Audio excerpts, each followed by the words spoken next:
사랑하는 성도 여러분, 오늘은 9월의 첫째 날입니다. 지금까지 매달 첫째 날에는 특별한 본문을 정해서 여러분들과 말씀의 은혜를 나누었습니다.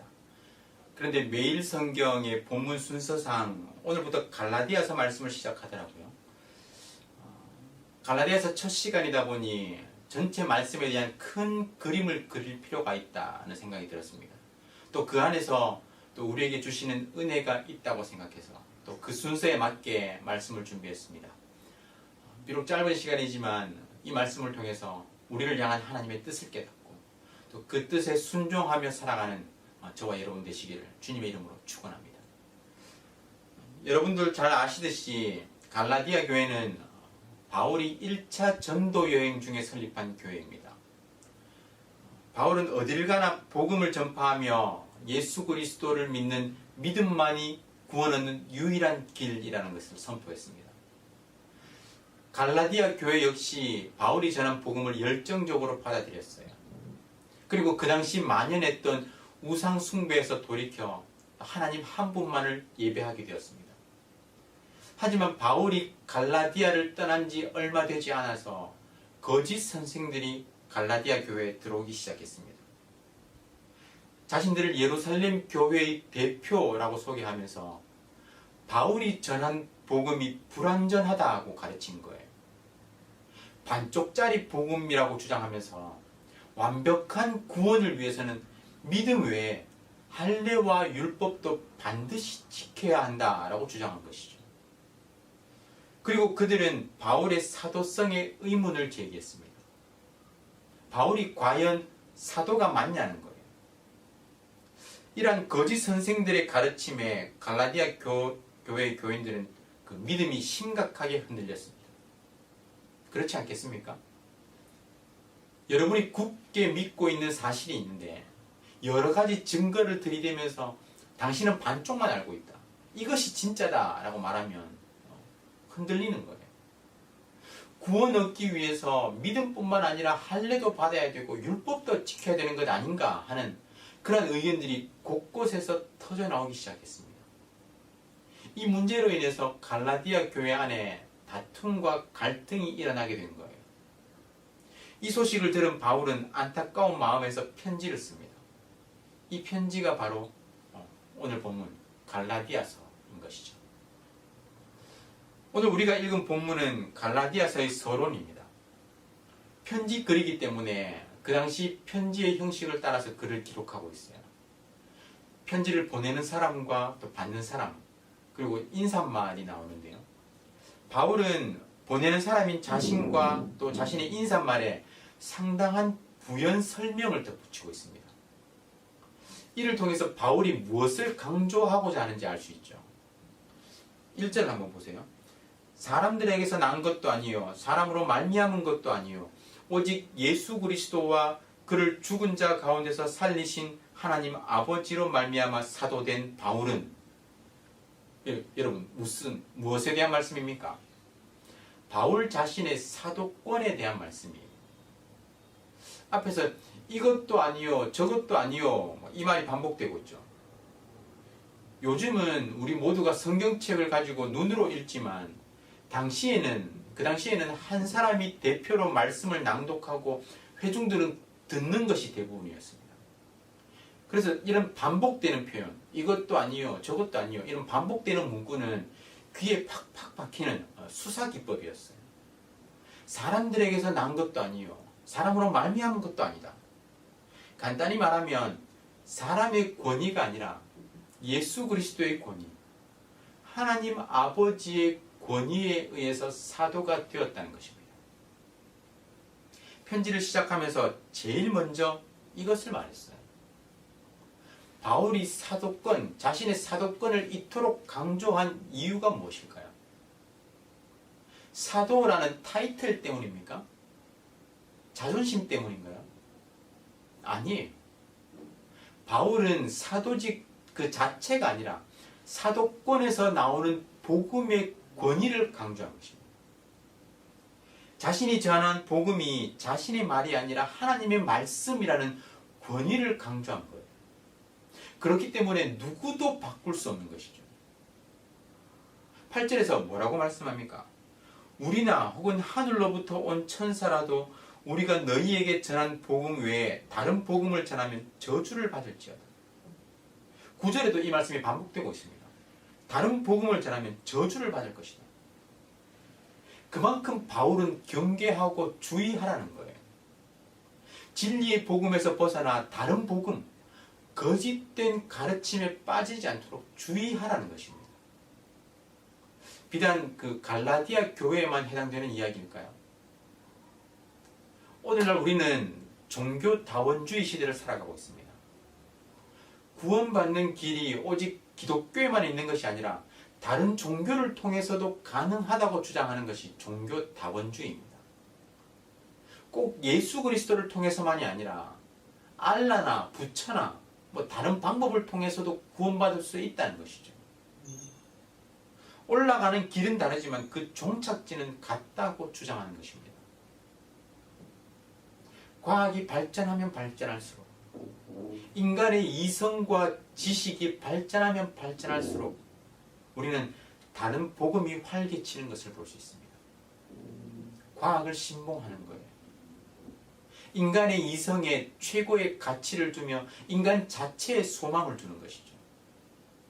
결국은 복음의 진리를 흐리고 또 참 진리 대신 예수 그리스도를 바라보지 못하게 하는 것입니다.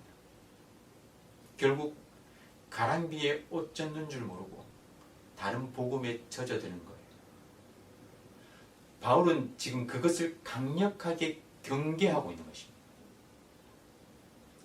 3절에서 5절까지는 하나의 헬라어 문장으로 되어 있는데요. 자신을 사도로 삼으신 예수님에 대한 부연 설명입니다. 예수님께서 하나님 아버지의 뜻을 따라 우리를 그 악한 세대에서 건지시기 위해서 자기 몸을 주셨다는 것이죠.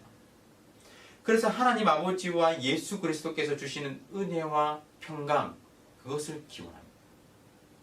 이로 인해서 하나님 아버지께 영원 무궁토록 영광을 돌리는 것이죠. 갈라디아서의 인사말은 불과 5절밖에 되지 않습니다. 하지만 이 인사말을 통해서 바울은 자신의 사도적 권위뿐만 아니라 자신이 전한 복음의 그 진수를 드러내고 있습니다. 이 인사말이 아멘으로 끝나고 있죠. 아마 이 편지를 받은 갈라디아 지역의 교회 그 성도들은 영광이 그에게 세세토록 있을지어다 라는 바울의 글을 읽고 그것도 들을 때 함께 아멘으로 화답했을 것입니다. 그들에게 이 복음에 대한 동일한 믿음이 있었기 때문이에요. 하지만 6절부터 이어지는 내용은 바울의 책망과 꾸지람을 담고 있습니다. 6절이 어떻게 시작합니까? 개역 개정 성경은 그리스도의 은혜로 너희를 부르신 이를 이같이 속히 떠나 다른 복음을 따르는 것을 내가 이상하게 여기노라 이렇게 시작하죠. 하지만 헬라어 원어로 보면 내가 이상하게 여긴다 이 말로 시작하고 있어요. 편지에서 이렇게 쓰는 건 아주 충격적인 겁니다. 말이라는 것은 쉽게 나오고 쉽게 내뱉는 만큼 실수가 많죠. 하지만 글은 그렇지 않습니다. 편지를 쓰건 어떤 글을 쓰건 간에 글은 정제된 표현이에요. 머릿속에 떠오르는 것을 말로 바로 내뱉는 것과는 다릅니다. 몇 번의 생각을 거쳐서 글로 표현되고 또 퇴고의 과정을 거치게 돼요. 그런 편지글에서 바울이 처음 쏟아낸 말이 내가 이상히 여긴다. 내가 놀라지 않을 수 없다라는 것입니다. 그만큼 사안이 심각하고 중요하다는 것이죠. 대부분의 학자들이 주목하는 것처럼 갈라디아서의 그 말씀에는 감사의 내용이 없습니다. 바울의 그 다른 편지들을 보세요. 인사말과 함께 감사의 내용이 이어지는데 갈라디아서에는 이 부분이 생략되고 있어요. 대신에 내가 이상히 여긴다. 내가 놀라지 않을 수 없다. 이 문구로 시작하는 것이죠. 바울이 이렇게 이야기한 이유가 무엇입니까? 하나님께서 은혜로 당신들을 불러주셨는데 어떻게 그렇게 빨리 다른 복음으로 넘어갔냐는 거예요. 이 말을 듣고 갈라디아 교인들도 깜짝 놀랐을 겁니다. 그들을 방문한 그 사람들의 그 가르침에 귀를 기울이긴 했지만 자신들이 예수 그리스도의 은혜를 부인하거나 하나님을 떠난다고는 생각하지 않았기 때문입니다. 하지만 바울은 분명히 말하죠. 그것은 다른 복음이다. 추가적인 가르침이나 또 바울이 빠뜨린 내용이 아니라 전혀 다른 가르침이라는 것입니다. 왜냐하면 바울이 전한 복음과는 근본적으로 달랐기 때문이에요. 바울은 갈라디아 교인들이 이전에 그리스도의 은혜로 부르심을 받았다라고 말했습니다. 하지만 그들이 이 은혜를 어떻게 떠났습니까? 사실 오늘 본문에는 그 내용이 나오지 않지만 그리스도의 은혜가 아닌 다른 것을 주목한 것입니다. 이는 곧 그리스도의 은혜를 부정한 것이었어요. 그것은 그리스도의 복음 자체를 왜곡한 것이고 말 그대로 다른 복음이었습니다. 그래서 바울은 극도의 거부감을 나타낸 것이죠. 바울이 이렇게 반응한 궁극적인 이유가 바로 10절에 나옵니다. 이제 내가 사람들에게 좋게 하랴 하나님께 좋게 하랴 사람들에게 기쁨을 구하랴 내가 지금까지 사람들의 기쁨을 구하였다면 그리스도의 종이 아니니라. 그의 중심은 사람을 기쁘게 하는 것이 아닙니다. 하나님을 기쁘게 하는 것에 있었기 때문입니다. 사람에게 듣기 좋은 소리가 아니라 하나님께 영광 올려드리고 하나님을 기쁘시게 하는 것이 그의 목표였기 때문이에요. 우리가 하는 그 모든 일이 결국은 하나님을 기쁘시게 하는 일이 되어야 합니다. 복음의 진리에 있어서 좋은 게 좋은 거지라는 식은 결코 있을 수 없습니다. 복음의 진리를 전하는 방법에는 융통성이 있어야 하고 유동적이어야 합니다. 하지만 그 진리 자체는 결코 바뀔 수 없다는 거예요. 상황에 따라 바뀌어서는 안 되고 그 대상에 따라 바뀌어서도 안 됩니다. 그렇기 때문에 사람의 비위를 맞추고 또 사람이 듣기에 좋은 말이 아닌 하나님의 마음을 기쁘시게 하고 하나님을 흡족하게 하는 삶을 살아가야 하는 것입니다. 바울이 그토록 격앙된 목소리로 갈라디아 교회를 향해 꾸짖는 이유를 아시겠습니까? 그들에게 가만히 침투해 들어온 복음은 다른 복음이었습니다. 거짓 복음이었어요. 이는 결국 예수 그리스도의 은혜의 복음을 헛되이 하는 것이었고 하나님을 기쁘시게 하지 못하는 일이었습니다. 그래서 바울은 이 편지를 통해서 그들을 꾸짖고 그토록 강하게 꾸짖고 저주의 경고를 반복했던 것입니다. 사랑하는 성도 여러분, 우리 역시 자칫 잘못하면 다른 복음으로 치우칠 수 있습니다. 갈라디아 교회 교인들은 율법을 강조하는 다른 복음에 빠졌습니다. 하지만 우리에게는 세속주의라는 다른 복음이 활기를 치고 있습니다. 세상의 성공과 물질을 쫓으면서 나의 성공을 위해서 하나님을 이용하려 하는 것, 이것 다른 복음입니다. 이념에 물들어서 복음 자체를 제대로 바라보지 못하고 이념의 틀에 갇히는 것도 다른 복음입니다. 실제 우리 주변에는 이단들이 들끓고 있습니다.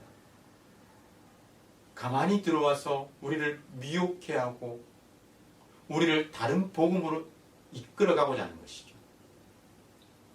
자칫 잘못하면 그들의 유혹에 빠져드는 것입니다. 늘 깨어 있어서 진리를 분별하며 예수 그리스도의 은혜의 복음을 붙잡고 살아가는 저와 여러분 되시기를 주님의 이름으로 축원합니다. 구원은 오직 예수 그리스도를 믿음으로 주어지는 선물이라는 것을 기억하면서 사람이 아닌 하나님이 기준이 되고 하나님의 말씀이 기준이 되어 하나님을 기쁘시게 하는 삶으로 살아가는 저와 여러분 되시기를 주님의 이름으로 축원합니다. 우리 구국 기도문을 읽으며 함께 읽으며 기도하겠습니다. 마음을 다해서 기도에 동참해 주시기 바랍니다. 다 함께 읽겠습니다. 코로나 사태 속에서도 신실하신 하나님을 더욱 신뢰하게 해 주시옵소서. 이 모든 상황을 믿음으로 버티고 인내하며 회복을 경험케 해 주시옵소서. 코로나 재난으로부터 모든 성도들을 눈동자처럼 지켜 보호해 주시옵소서.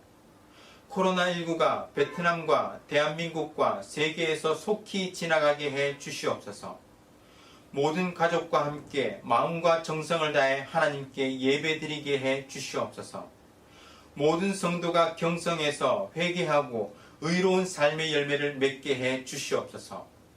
교회의 생명사역을 적극 추진할 수 있는 여건을 속히 허락해 주시옵소서. 성도들이 처한 모든 환난과 어려움 가운데 피할 길을 허락해 주시옵소서. 성도들의 생업과 삶의 터전을 지켜주시고 결코 좌절하지 않게 해 주시옵소서. 이 땅에 확산되고 있는 코로나를 막아주시고 완전히 종식시켜 주시옵소서. 존귀하신 예수 그리스도의 이름으로 기도드립니다. 아멘. 오늘 말씀을 기억하며 기도하겠습니다. 우리는 과연 무엇을 붙들고 살아가고 있는지 진지하게 점검해 보시기 바랍니다. 우리 주변에 가만히 들어와 우리를 미혹해 하는 다른 복음은 무엇입니까? 예수 그리스도의 은혜의 복음에서 떠나 거짓되고 헛된 것을 바라보게 하는 거짓 세력들은 무엇입니까? 이단과 이념과 세속의 영향으로부터 우리를 지켜 보호해 주시도록 기도하시기 바랍니다. 그리고 구국 기도문으로 나라와 민족과 교회의 회복을 위해서 각 개인과 가정의 기도 제목을 가지고 다 함께 간절하게 기도하겠습니다.